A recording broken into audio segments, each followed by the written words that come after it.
Hi everyone, today we are going to continue our story, Harry Potter and the Chamber of Secrets. Yesterday in our story, Harry Potter was at the Weasleys and they had to go to Diagon Alley to get their materials to go back to Hogwarts. Now, they were traveling through the fireplace using Floo powder. However, we got to the point where our story now where Harry gets out of the fireplace, but he's not in Diagon Alley. I want you to notice, guys, the illustrations on these pages. It's dark. The background is turned to dark with white lettering. So let's think about that as we continue our story today. Dizzy and bruised, covered in soot, he got gingerly to his feet, holding the broken glasses to his eyes. He was quite alone, but where he was, he had no idea. All he could tell was that he was standing in the stone fireplace of what looked like a large, dimly lit wizard shop, but nothing in here was ever likely to be on a Hogwarts school list. A glass case nearby held a withered hand on a cushion and a blood-stained pack of cards and a staring glass eye. Evil-looking masks leered down from the walls, and an assortment of human bones lay upon the counter, and rusty spiked instruments hung from the ceiling. Even worse, the dark, narrow street Harry could see through the dusty shop window was definitely not Diagon Alley. The sooner he got out of there, the better. Nose still stinging where it had hit the hearth, Harry made his way swiftly and silently towards the door. But before he got halfway towards it, two people appeared at the other side of the glass, and one of them was the very last person Harry wanted to meet when he was lost. Covered in soot and wearing broken glasses, Draco Malfoy. He looked quickly around spotted a large black cabinet to his left. He shot inside it and pulled out to the doorways, leaving a small crack to peer through. Seconds later, a bell changed, and Malfoy stepped into the shop. The man who followed could only be his father. He had the same pale, pointed face and identical, cold, gray eyes. Mr. Malfoy crossed the shop, looking lazily at the items on display, rang a bell at the counter before turning to his son. "Touch nothing, Draco." Malfoy, who had reached the glass eye, said, "I thought you were going to buy me a present." "I said I would buy you a racing broom," his father said, drumming his fingers on the counter. "What's the good of that? I'm not on the house team," said Malfoy, looking sulky and bad temper. "Harry Potter got a Nimbus 2000 last year. Special permission from Dumbledore so he could play for Gryffindor. He's not even that good. It's just because he's famous. Famous for having a stupid scar on his forehead." Malfoy bent down to examine the shelf full of skulls. "Everyone thinks he's so smart. Wonderful Potter with a scar and broomstick." "You have told me this at least a dozen times already," said Mr. Malfoy with a quelling look at his son, "and I remind you that this is not prudent to appear less than fond of Harry Potter, not when most of our kind regard him as a hero who made the Dark Lord disappear. Ah, Mr. Borgin." A stooping man had appeared behind the counter, smoothing his greasy hair back from his face. "Mr. Malfoy, what a pleasure to see you again," said Mr. Borgin in a voice as oily as his hair. "Delighted. And young Master Malfoy, too charmed. How may I be of assistance? I must show you just in today, and very reasonably priced." "I'm not buying anything today, Mr. Borgin, but selling," said Mr. Malfoy. "Selling?" The smile faded slightly from Mr. Borgin's face. "You have heard, of course, that the Ministry is conducting more raids," said Mr. Malfoy, taking a roll of parchment from inside his pocket and unraveling it for Mr. Borgin to read. "I have a few items that might embarrass me if the Ministry were to call." Mr. Borgin fixed a pince nez to his nose and looked down at the list. The Ministry wouldn't presume to trouble you, sir, surely." Mr. Malfoy's lip curled. "I have not been visited yet. The name Malfoy still commands certain respect. Yet the Ministry grows ever more meddlesome. There are rumors about a new Muggle Protection Act that no doubt the flea-bitten, Muggle-loving fool Arthur Weasley is behind it." Harry felt a surge of anger. And as you see, certain of these poisons might make it appear. I understand, sir. Of course, said Mr. Borgin. Let me see. Can I have that? Interrupted Draco, pointing at the withered hand on the cushion. Ah, the hand of glory, said Mr. Borgin, abandoning Mr. Malfoy's list and scurrying over to Draco. Insert a candle, and it gives you light only to the holder. Best friend of thieves and plunderers. Your son has fine taste, sir. I hope my son will amount to more than a thief or a plunderer, Borgin, said Mr. Malfoy coldly. And Mr. Borgin said quickly, No offense, sir. No offense meant. Though, if the school marks don't pick up, said Mr. Malfoy more coldly still, that may be indeed all he is fit for. It's not my fault, retorted Draco. The teachers all have their favorites.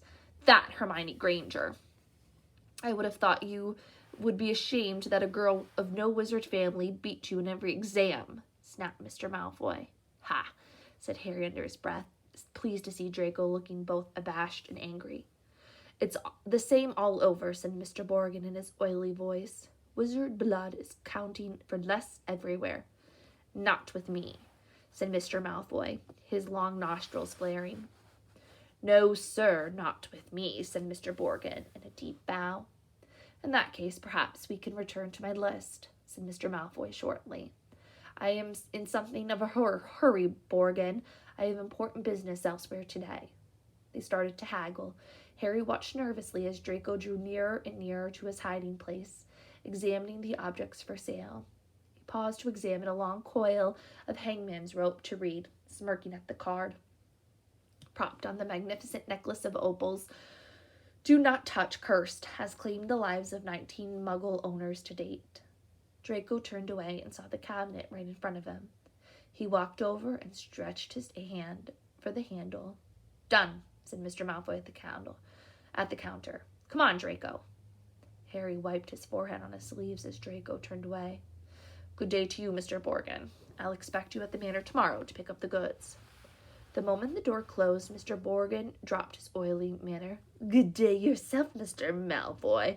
And if the stories are true, you haven't sold me half of what's hidden in your manor. Muttering darkly, Mr. Borgin disappeared into a back room. Harry waited for a minute in case he came back, and then quietly as he could, he slipped out of the cabinet, past the glass door, out to the shop door, clutching his broken glasses to his face. Here is what it looks like in the window.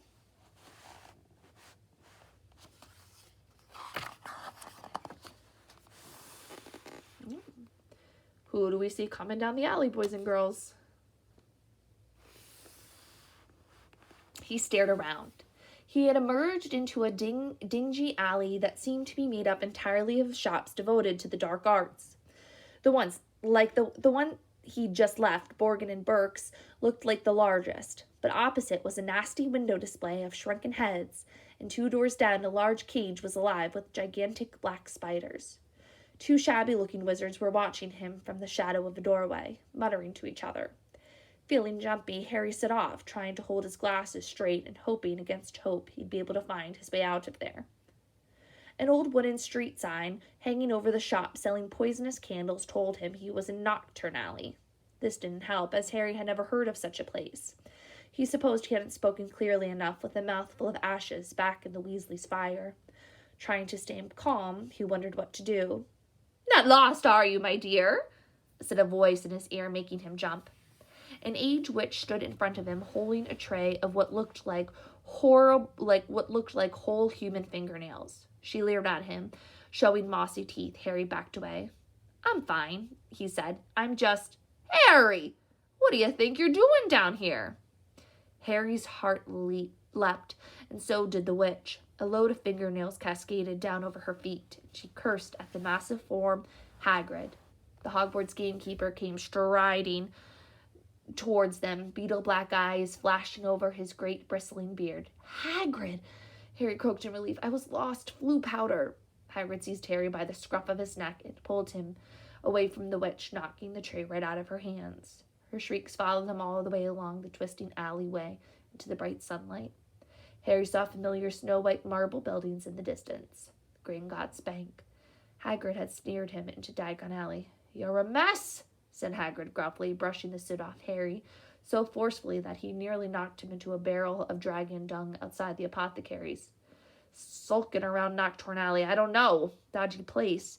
Harry, don't want to see you down there. I realized that, said Harry, ducking as Hagrid made him brush off again. I told you I was lost. What were you doing down there anyway? I was looking for a flesh-eating slug repellent, growled Hagrid. They're ruling the school cabbages. You're not on your own. I'm staying with the Weasleys, but we got separated, Harry explained. I've got to go find them. They set off together down the street. How come you never wrote back to me, said Hagrid, as Harry jogged alongside him. He had to take 3 steps for every stride of Hagrid's enormous boots. Harry explained about Dobby and the Dursleys. Ruddy muggles, growled Harry. If I'd have known. Harry, over here! Harry looked up and saw Hermione Granger standing at the top of the white flight of the steps to Gringotts. She ran down to meet them. Her bushy brown hair was flying behind her. What happened to your glasses? Hello, Hagrid. Oh, it's wonderful to see you two again. Are you coming into Gringotts, Harry? As soon as I found the Weasleys, said Harry. You won't have long to wait, grinned Hagrid. Now look here, guys, at the difference in the 2 alleys. So Knockturn Alley was dark and dingy, but now here we are at Diagon Alley, and we can see all of the colors, and we can see, the signs. And it definitely seems like a much more pleasant place to be. Harry and Hermione looked around at the crowded street where Ron, Fred, George, and Percy and Mr. Weasley. Harry! Mr. Weasley panted. We hoped you'd only gone one grade too far. He mopped his glistening bald patch. Molly's frantic. She's coming now. Where did you come out? Ron asked. Knockturn Alley, said Hagrid grimly. Brilliant, said Fred and George together. We've never been allowed in, said Ron enviously. I should ruddy think not, growled Hagrid. Mrs. Weasley came back, galloping into view, her handbag swinging wildly in one hand, Ginny clinging to the other. Oh, Harry! Oh, my dear!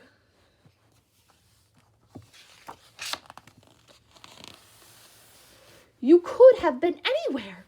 Grasping for breath, she pulled a large clothes brush out of her bag and began sweeping the soot off Harry that Hagrid hadn't managed to beat away.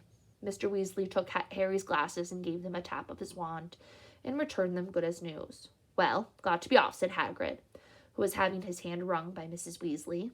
Knockturn Alley, if you hadn't found him, Hagrid. See you at Hogwarts. And he strode away, head and shoulders taller than anyone else in the packed street. Guess who I saw at Borgin and Burke's? Harry asked Ron and Hermione as they climbed to the Gringotts steps. Malfoy and his father. Did Lucius Malfoy buy anything? Said Mr. Weasley sharply behind him. No, he was selling. So he's worried, said Mr. Weasley with grim satisfaction. Oh, I'd love to get Lucius Malfoy for something. You be careful, Arthur, said Mrs. Weasley, as they were ushered into the bank by the bowing goblin at the door. That family's trouble. Don't go biting off more than you can chew. So, you don't think I'm a match for Lucius Malfoy, Mr. Weasley said. But he was distracted almost by once at the sight of Hermione's parents, who were standing nervously at the counter that ran all along the great marble hall, waiting for Hermione to introduce them. But you're muggles, said Mr. Weasley delightedly. We must have a drink.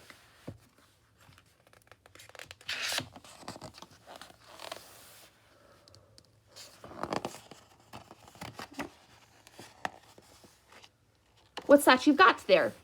What's that you've got there? Oh, you're changing muggle money. Molly, look, he pointed excitedly at the 10-pound notes in Mr. Granger's hands. Meet you back here, Ron said to Hermione as the Weasleys and Harry were led off to the underground vaults by another Gringotts goblin. The vaults were reached by the means of small goblin-driven carts that sped along miniature train tracks through the bank's underground tunnels. Harry enjoyed the breakneck journey down the Weasley's vault, but felt dreadful worse that he had in Knockturn Alley when it was opened. There was a very small pile of silver sickles inside and just one gold galleon. Mrs. Weasley felt right into the corners before sweeping the whole lot into her bag. Harry felt even worse when they reached his vault. He tried to block the contents from the view as he hastily shoved handfuls of coins into a leather bag. Outside on the marble steps, they all separated. Percy muttered vaguely about needing a new quill. Fred and George spotted their friend from Hogwarts, Lee Jordan. Mrs. Weasley and Ginny were going to a second-hand robe shop, and Mr. Weasley was insisting on taking the Grangers to the Leaky Cauldron for a drink. "We'll all meet at Flourish Blotts in an hour to buy your new school book," said Mrs. Weasley, setting off with Ginny. "And not one step down Knockturn Alley," she shouted, as the twins retreated back. Harry, Ron, and Hermione strolled off along the winding cobbled street. The bag of gold, silver, and bronze, jangling cheerfully in Harry's pockets, was clamoring to be spent. So he bought 3 large strawberry and peanut butter ice creams, which they slurped happily as they wandered down the alley, examining the fascinating shop windows. Ron gazed longingly at a full step of Chudley cannon robes inside the windows, quality Quidditch supplies, until Hermione dragged him off to buy ink and parchment next door. In Gamble and Jape's Wizarding Joke Shop, they met Fred and George and Lee Jordan, who were stocking up on Dr. Filibuster's fabulous wet start no-heat fireworks. And in Tiny Junk Shop full of broken wands, wonky brass scales, and old cloaks covered in potion stains, they found Percy, deeply immersed in a small and deeply boring book called The Prefects Who Gained Power. "A study of Hogwarts and prefects and their later careers," Ron read aloud at the back cover. "That sounds fascinating." "Go away," Percy snapped. "Of course, he's very ambitious. Percy's got it all planned out. He wants to be the Minister of Magic," Ron told Harry and Hermione in an undertone as they left Percy to it. An hour later, they went to Flourish and Blotts. They were by no means the only ones making their way to the bookshop. As they approached it, they saw to their surprise a large crowd jostling outside the doors, trying to get in. The reason for this was proclaimed by a large banner stretched across the upper windows. Gilderoy Lockhart will be signing copies of his autobiography, Magical Me, today from 12:30 to 4:30. "We can actually meet him?" Hermione squealed. "I mean, he's written almost the whole book list." The crowd seemed to be made up mostly of witches around Mrs. Weasley's age. A harassed-looking wizard stood at the door, saying, "Calmly, please, ladies. Don't push. Mind the books now." Harry, Ron, and Hermione squeezed inside. A long queue wound right to the back of the shop, where Gilderoy Lockhart was signing his books. They each grabbed a copy of Break with the Banshee and sneaked in line where the rest of the Weasleys were, standing with Mr. and Mrs. Granger. "Oh, good, there you are," said Mrs. Weasley. She sounded breathless and kept patting her hair. "Well, we'll be able to see him in a minute." Gilderoy Lockhart slowly came into view, seated at the table, surrounded by large pictures of his own face, all winking and flashing dazzling white teeth to the crowd. The real Lockhart was wearing robes of forget-me-not blue, which exactly matched his eyes. His pointed wizard's hat was set at a jaunty angle on his wavy hair. A short, irritable-looking man was dancing around the table, taking photographs with a large black camera that emitted puffs of purple smoke with every blinding flash. "Out of the way there," he snarled at Ron, moving back to get a better shot. "This is for the Daily Prophet." "Big deal," said Ron, rubbing his foot where the photographer had stepped on it. Gilderoy Lockhart heard him. He looked up. He saw Ron, and then he saw Harry. Then he leapt to his feet and positively shouted, "It can't be Harry Potter!" The crowd parted, whispering excitedly. Lockhart dived forward, seized Harry's arm, and pulled him to the front. The crowd burst into applause. Harry's face burned as Lockhart shook his hand for the photographer, who was clicking away madly, wafting thick smoke over the Weasleys. "Nice big smile," said Harry. "Harry," said Lockhart through his own gleaming teeth, "together you and I are worth the front page." Finally, he let go of Harry's hands. Harry could hardly feel his fingers. He tried to slide back over to the Weasleys, but Lockhart threw an arm around his shoulders and clamped him tightly to his side. And that, my friends, is where we will stop today. So, I want you guys to think, who is Gilderoy Lockhart, and why do you think this is such a big deal, that he's meeting Harry? What do you think Gilderoy's going to say about that? Okay? I also want you guys to make a prediction about what you think the Malfoys were doing at Knockturn Alley. All right, guys, until tomorrow, I hope you have a wonderful day, and I will talk to you all very, very soon. Bye-bye.